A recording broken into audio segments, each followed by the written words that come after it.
2023 का उत्तर प्रदेश विधानसभा का ये चुनाव चल रहा है। 6 चरणों के चुनाव संपन्न हो चुके हैं। 7वें चरण में 7 मार्च को आप सभी को अपने मताधिकार का प्रयोग करना है। भाइयों बहनों, चरणों के चुनाव प्रचार के बाद मैं इस बारे में बहुत स्पष्ट रूप से बता सकता हूं कि जो रुझान अब तक चुनाव के आए हैं, ये रुझान बताते हैं कि भारतीय जनता पार्टी प्रचंड बहुमत के साथ उत्तर प्रदेश में अपनी सरकार फिर से बना रही है और विपक्ष के नेताओं ने तीसरे चरण से ही इस रुख को देखते हुए अभी से 10 मार्च के बाद उत्तर प्रदेश छोड़ करके विदेशों की टिकट अपनी बुकिंग शुरू कर दी है भागने के लिए।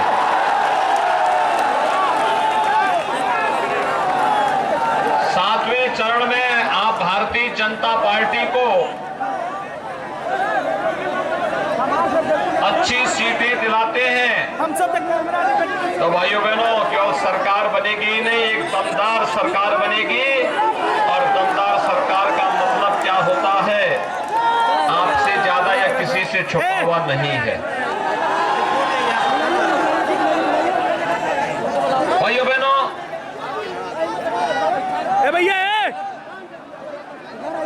में मुझे कई बार आने का अवसर प्राप्त हुआ। 2017 के पहले जो सरकारें प्रदेश में थी, उन सरकारों की कार्य पद्धति को भी आप सबको नजदीक से देखने का अवसर प्राप्त हुआ। और 2017 के बाद जो सरकार प्रदेश में आई है, उसकी कार्य पद्धति भी आप सबके सामने है। जो लतवास मारे तो मैं आपसे जानना चाहता हूँ, क्या 2017 के पहले बोला है ना, हमें कुकुर नहीं काटे रहा। भरोई जनपद में औराई में क्या बिजली मिल पाती थी आप लोगों को? आज तो आ रही होगी ना। बिजली में कोई भेदभाव तो नहीं होता है, सबको बिजली, पर्याप्त बिजली है ना। मोबाइल फोन चार्ज कराने के लिए दूसरे गांव में तो नहीं जाना पड़ता है। भाइयों बहनों, 2017 के पहले प्रदेश में जो सरकारें कार्य करती थी, वे बिजली देने में भी भेदभाव करती थी। हमने तो सबको बिजली, पर्याप्त बिजली दी। श्री दीनानाथ भास्कर ने जिन जिन गांवों में विद्युतीकरण के लिए कहा, वहां भी विद्युतीकरण का कार्य हो गया। और जिन गरीबों के पास बिजली का कनेक्शन लेने की क्षमता नहीं थी, उन्हें फ्री में भी बिजली के कनेक्शन उपलब्ध करवाने के काम पूरे जनपद में करवाए गए। भाइयों बहनों, 2017 में सरकार बनी। सरकार अभी 3 साल काम की ही थी कि सदी की सबसे बड़ी महामारी कोरोना ने पूरी दुनिया को अपनी चपेट में ले लिया। कोरोना कालखंड में प्रधानमंत्री मोदी जी के नेतृत्व में फ्री टेस्ट, फ्री उपचार, फ्री वैक्सीन और सबको वैक्सीन। कितने लोगों ने वैक्सीन ले ली है? वैक्सीन का कोई पैसा तो नहीं लग रहा है, ये सब फ्री में मिला है ना। नोट करना कि अगर सपा बसपा की सरकार होती, भाइयों बहनों, ये वैक्सीन बाजार में ब्लैक हो जाती, गरीब को नहीं मिलती। यानी गरीबों के हिस्से पर कैसे डकैती डाली जाती है, सपा बसपा उसके उदाहरण है। अच्छा मुझे बताओ, कोरोना कालखंड में हर गरीब को महीने में 2 बार राशन मिला है कि नहीं मिला है? राशन के साथ दाल, तेल और नमक मिला है ना? इसमें कोई भेदभाव तो नहीं हुआ? सभी को मिला है ना? भाइयों बहनों, यही है सबका साथ और सबका विकास। शासन की योजना सबको, सम्मान सबको, सुरक्षा सबको, लेकिन गरीब के हिस्से पर डकैती डालने की छूट किसी को नहीं। 2017 के पहले यही होता था। ये जो आज राशन हम दे रहे हैं, ये जो दवा दे रहे हैं, भाइयों बहनों, 2017 के पहले इन योजनाओं पर, इन्हीं योजनाओं पर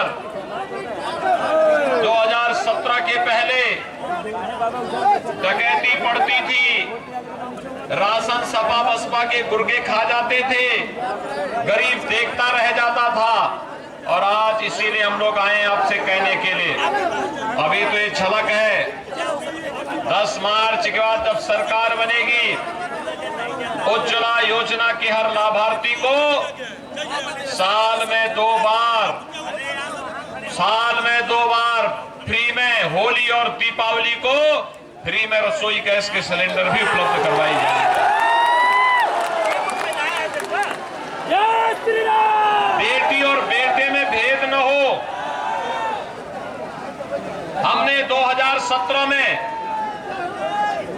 मुख्यमंत्री कन्या सुमंगला योजना प्रारंभ की थी। इस योजना में बेटी के जन्म लेने से लेकर के स्नातक तक पढ़ाई के लिए 15,000 रुपए दिए जाते हैं।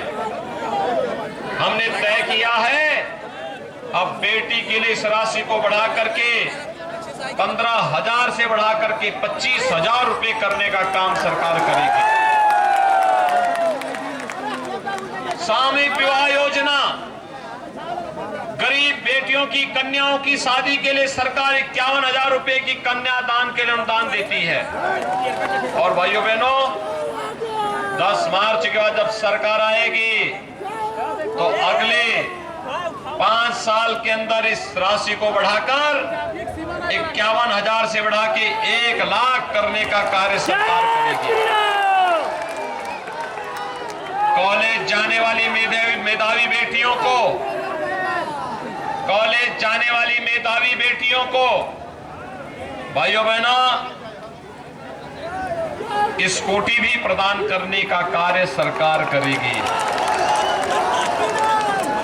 अन्नदाता किसान जिन्होंने ट्यूबवेल का कनेक्शन लिया है, बिल देते हैं, अगले 5 साल में व्यवस्था करेंगे किसी अन्नदाता किसान को बिजली का बिल न देना पड़े, उन्हें फ्री में बिजली के लिए, सिंचाई के लिए पानी मिल सके।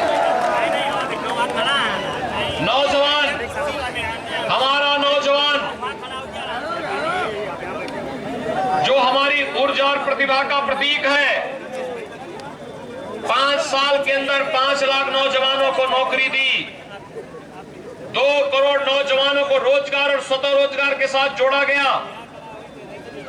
वर्तमान में 1 करोड़ नौजवान को टैबलेट और स्मार्टफोन देने का काम हम कर रहे हैं। भाइयों बहनों, सपा बसपा ने इसकी शिकायत की है चुनाव आयोग को। हमने तय किया है ये कितनी भी शिकायत करेंगे, 10 मार्च के बाद अगले 5 साल के अंदर 2 करोड़ नौजवानों को टैबलेट स्मार्टफोन देंगे और डिजिटल एक्सेस भी फ्री में देंगे। अगले 5 साल के अंदर, अगले 5 साल के अंदर हर परिवार के एक सदस्य को नौकरी, रोजगार अथवा स्वतः रोजगार के साथ जोड़ने का काम भी सरकार करेगी। भाइयों बहनों, वृद्धजनों, विधवा महिलाओं और दिव्यांग जनों की पेंशन की राशि समाजवादी पार्टी की सरकार ने रोक दिया था। 300 रुपए पेंशन मिलती थी उनको, हमने उस राशि को बढ़ा करके 12,000 रुपए सालाना किया है और हमारा प्रयास है अगले 5 साल के अंदर इस राशि को 12,000 से बढ़ा करके 18,000 रुपए सालाना मिलनी चाहिए। भारतीय जनता पार्टी सबका साथ, सबके विकास के भाव के साथ कार्य करती है और भाइयों बहनों, भारतीय जनता पार्टी की सरकार के कारण ही आज भदोही के कालीन उद्योग को फिर से वैश्विक मंच पर मान्यता मिलती हुई दिखाई दे रही है। भदोही विकास की प्रक्रिया के साथ आगे बढ़ रहा है और विकास की प्रक्रिया के साथ जोड़ने के लिए आज मैं आपके पास आया हूं। हमने 5 साल पहले जो कहा था, प्रधानमंत्री मोदी जी के नेतृत्व में उन कार्यों को करके दिखाया।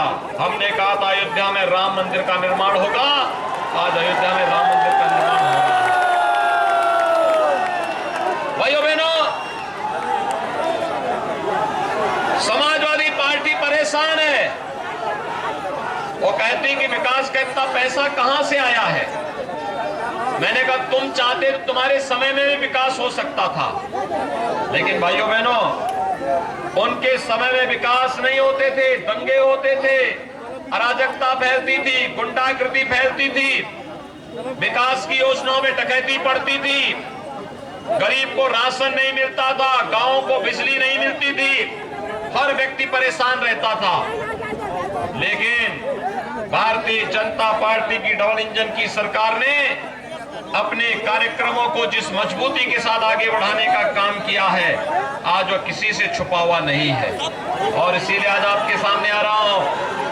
जब मैं सपा के नेताओं से कहता हूं क्या विकास तुमने कराया है, तो भाइयों बहनों वो बहस करते हैं, कहते हैं हमने विकास किया। मैंने कहा बताओ विकास क्या है तुम्हारा, तो कहते हैं हमने कब्रिस्तान की बाउंड्री वॉल कराई है। उन्होंने केवल कब्रिस्तान की बाउंड्री वॉल कराई है, हमने हर धाम, हर तीर्थ, हर स्मारक, महापुरुषों, संतों,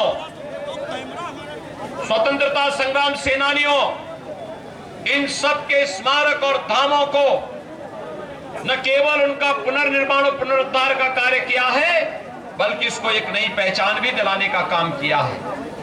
आज उत्तर प्रदेश काशी विश्वनाथ धाम और मां विंध्यवासिनी धाम के रूप में अपनी एक नई पहचान बनाने के लिए उतावला दिखाई दे रहा है और उसी प्रक्रिया के साथ जोड़ने के लिए आज मैं आपके पास आया हूं कि भाइयों बहनों, मैं आप सभी और आई के सभी मतदाता भाइयों और बहनों से अपील करना चाहूंगा,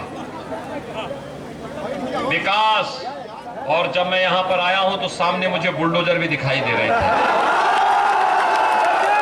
ये दोनों साथ साथ चलने चाहिए कि नहीं चलने चाहिए? चलने चाहिए ना? सभी लोग सहमत हैं, लेकिन इसको चलाने के लिए दमदार सरकार चाहिए। दमदार सरकार बनाने में योगदान देंगे। जनपद की तीनों सीटों को भारतीय जनता पार्टी को जितवाएंगे। औराई से श्री दीनानाथ भास्कर हैं, भदोही से रविंद्र त्रिपाठी हैं, ज्ञानपुर से श्री विपुल दुबे भारतीय जनता पार्टी के सहयोगी दल निषाद पार्टी से हैं। इन तीनों को जिताएंगे। सभी लोग सहमत हैं, लेकिन शर्त एक, चुनाव के दिन पहले मतदान फिर जलपान, पहले मतदान फिर जलपान। सभी लोग सहमत हैं। दीनानाथ भास्कर को भारी बहुमत से विजयी बनाएंगे। मेरे साथ दोनों हाथ करके बोलेंगे भारत माता की, भारत माता की।